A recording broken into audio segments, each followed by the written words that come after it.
মমতা ব্যানার্জিকে আমি যেখানে পাবো সেখানে থাপড়ে দেবো। যাকে চোর চোর স্লোগান দিচ্ছে তাকে ডিম মারা তো অনেক সম্মানের। ভারতবর্ষের ইতিহাসে এমন কলঙ্কবতী মুখ্যমন্ত্রী আমি তো বলছি যেখানে পাবো আমিও থাপড়াবো, দাঁতের পাটি ফেলে দেবো ওই মমতাকে। ও আমার যা সর্বনাশ করার চেষ্টা করেছিল, টালিগঞ্জটাকে পুরো টালির উপরে তুলে দিয়েছে দুই ভাই। এক ভাই তো জেল খাটছে। প্রত্যেকটা মানুষের পাপে পড়েছে মমতা ব্যানার্জি, অভিষেক ব্যানার্জি, তাই আজকে তাদের অস্তিত্ব বিপন্ন হচ্ছে। বাইরে গেলেই চড়থাপড় বেশি খাবে, সেটা মমতা ব্যানার্জি চাচ্ছে যে ভাইপো তো চড়থাপড় খেয়ে সে ঠান্ডা হয়ে গেছে, আর কোথায় যায় না। মানুষের যে নিরাপত্তা বলায় মমতা ব্যানার্জির আর নেই। আমি তো কদিন যাবৎ বলছি যে ওই মমতা ব্যানার্জিকে আমি যেখানে পাবো সেখানে থাপড়ে দেবো।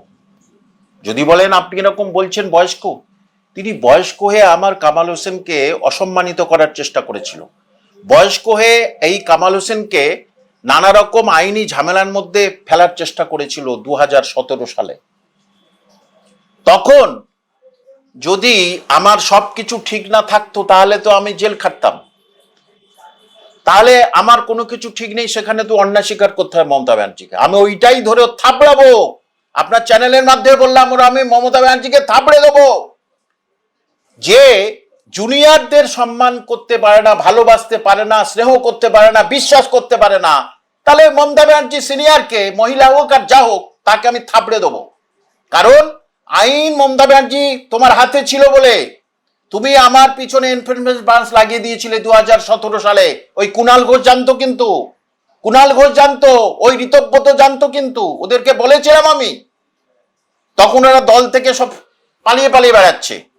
তাহলে এই যে মমতা ব্যানার্জি তোমার নিরাপত্তা বলয়, মানে যারা থাকবে তারা লজ্জা পাবে। কারণ ও বাইরে বার হলেই তো ডিম মানে ও খাবেই।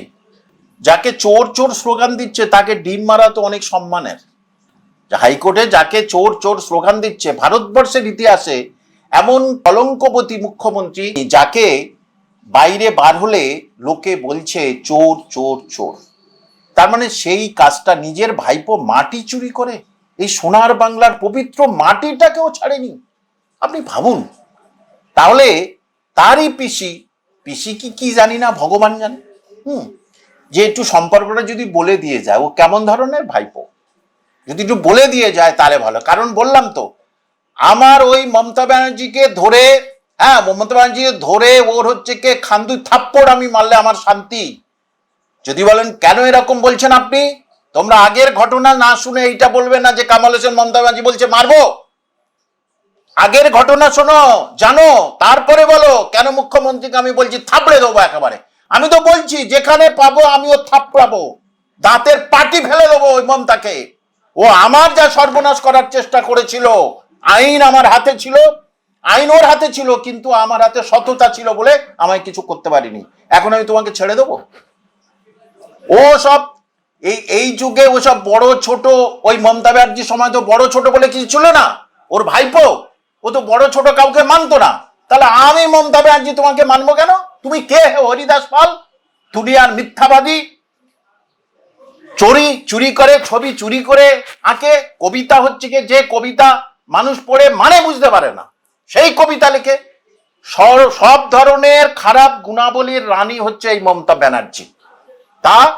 তার নিরাপত্তা থাকা মানে এই নিরাপত্তা বাহিনীর কলঙ্ক। নিরাপত্তা বাহিনীর হচ্ছে কি অমর্যাদা করা হবে, পুলিশ প্রশাসনের, পুলিশ ভাই বোনদের অমর্যাদা করা হবে। কারণ সঠিক একজন ব্যক্তির নিরাপত্তা হিসাবে থাকুন, তাহলে আপনাদের মর্যাদা বৃদ্ধি হবে। কিন্তু ওই মিথ্যুক, ওই চোরের রানী, তার নিরাপত্তা থাকাটা নিরাপত্তা বাহিনীর কাছে একটা কলঙ্কিত অধ্যায়। ও তো জানে যে আমার নিরাপত্তা থেকে কি হবে, আমি তো আর বাইরে বার হবো না।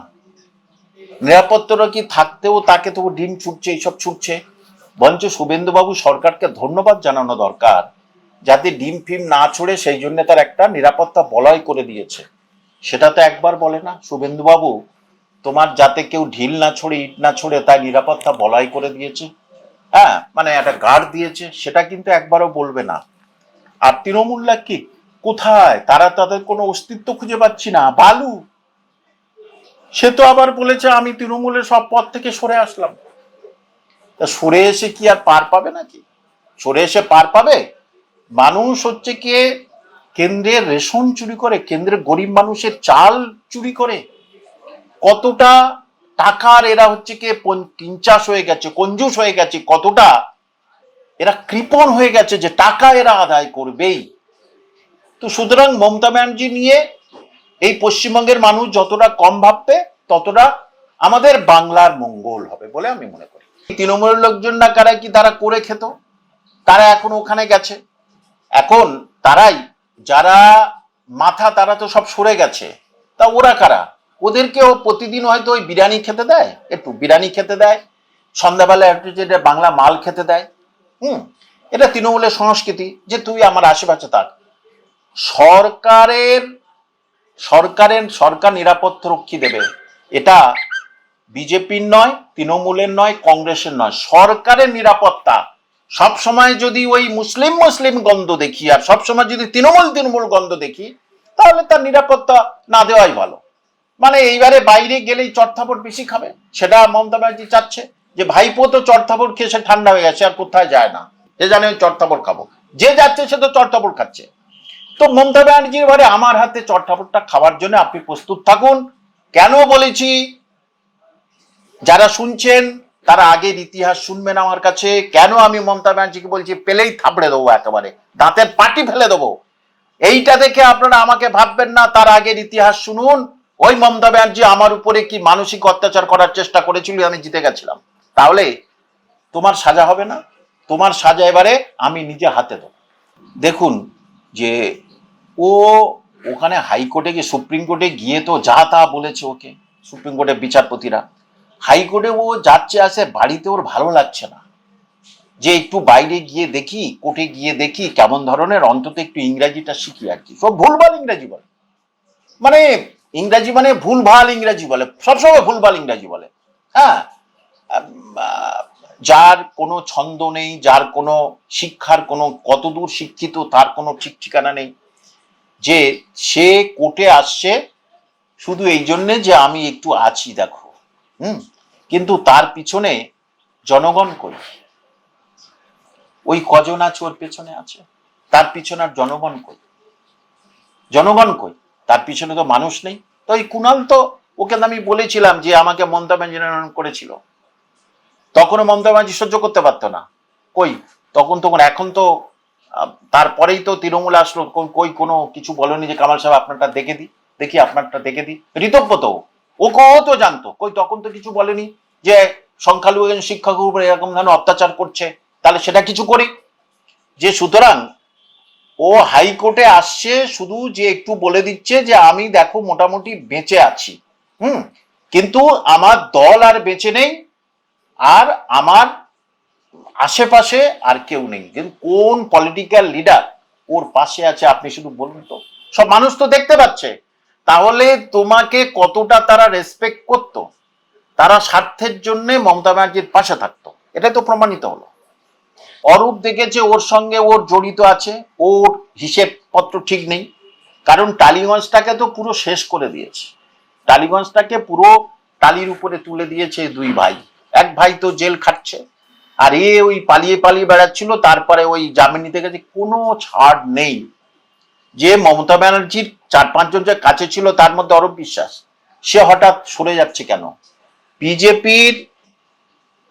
বিজেপি মমতা ব্যানার্জির বিরোধিতা করলে বিজেপি যদি একটু আমার ছাড় দেয় আর কি, আমি যে অপরাধ করেছি সেই অপরাধ থেকে অরূপ বিশ্বাস মনে করে আমার যদি ছাড় দেয়, কি করতো বলুন তো? দুই ভাই ছোট একটা কুড়ে ঘরে থাকতো, আর মা থাকতো, কিভাবে খাবে সেটা ওদের ঠিক ছিল না। সেখান থেকে কি করেছে আপনি চিন্তা করুন। এটাই তৃণমূলের রাজনীতি করলে এই জিনিসটা পাওয়া যায়, এই জিনিসটা হয়। আন্দোলনে নামুক, নিজে আর 2-4 জন লোক থাকলে আন্দোলন বলে? আন্দোলন তো সারা পশ্চিমবঙ্গব্যাপী আন্দোলন করতে হবে, কিন্তু ওর পাশে সেই হকাররাও নেই। হকাররাও জানে আমাদের বেআইনি, যদিও মাননীয় বিচারপতি বলে দিয়েছে ওদের একটা ব্যবস্থা করে তবে কিন্তু তুমি উচ্ছেদ করো। তাহলে সেখানে গিয়ে আবার আন্দোলনে কি করবে? বিচারপতি তো বলেই দিয়েছে সেটা রেল নিশ্চয়ই দেবে, মাননীয় শুভেন্দুবাবু বলেছে রেলের সঙ্গে কথা বলছি। তাহলে সেখানে তুমি আবার বাইরে থেকে কি করবে? বঞ্চ বেঁচে গেল যে বাবা আমার আর বাইরে যেতে হচ্ছে না আমার আর হকার, কারণ হকাররা ওর পাশে নেই। কেন থাকবে? একটা স্টল দিয়েছে, তার কাছে 20,000 টাকা করে নিয়েছে, এই হাতিবাগানে স্টল দিয়েছে, তার কাছে সাধারণ 20,000 টাকা করে নিয়েছে, আর মাসে মাসে মানে 4-5 হাজার টাকা করে নেয়। তারাও তো জানে যে যা ইনকাম করতাম তার বেশ 30-40% তৃণমূলের এইসব ছোকরাদের আমার দিতে হতো। সুতরাং প্রত্যেকটা মানুষের পাপে পড়েছে মমতা ব্যানার্জি, অভিষেক ব্যানার্জি, তাই আজকে তাদের অস্তিত্ব বিপন্ন হতে চলেছে। দিদি তুমি বাড়াও, দিদি তুমি বাড়াও, নিশ্চয়ই করতে পারতো, কই? কেউ তো নেই। আপনি দেখুন ওর বাড়ির সামনে হকাররা গিয়ে কই কোথায় কি করছে। হকাররা জানে আমরা অনেকেই অবৈধভাবে বসেছি, এটা তো তারা জানে অবৈধভাবে আমরা কিন্তু বসেছি। যদিও এখন রেল তাদের উচ্ছেদ করছে, তাহলে রেলের যে স্টেশন মাস্টার ফাস্টার তারা তখন নিশ্চয় যোগ সাজেছিল, স্টেশন মাস্টাররা তৃণমূলের একসঙ্গে তারা যোগ সাজেছিল নিশ্চয়ই, তখন তুলে দেয়নি কেন? এখন তুলে দিচ্ছে কেন? এখন দেখেছে পাল্টে গেছে, সে তৃণমূলের লিডাররা হাওয়া খেয়ে গেছে, তাহলে পয়সাগুলো তুলবে কি করে? সেটা মানুষের মঙ্গলের জন্য ভালো হয়েছে, কিন্তু ওদের একটা অল্টারনেটিভ ব্যবস্থা হলে নিশ্চিত ভালো হয়।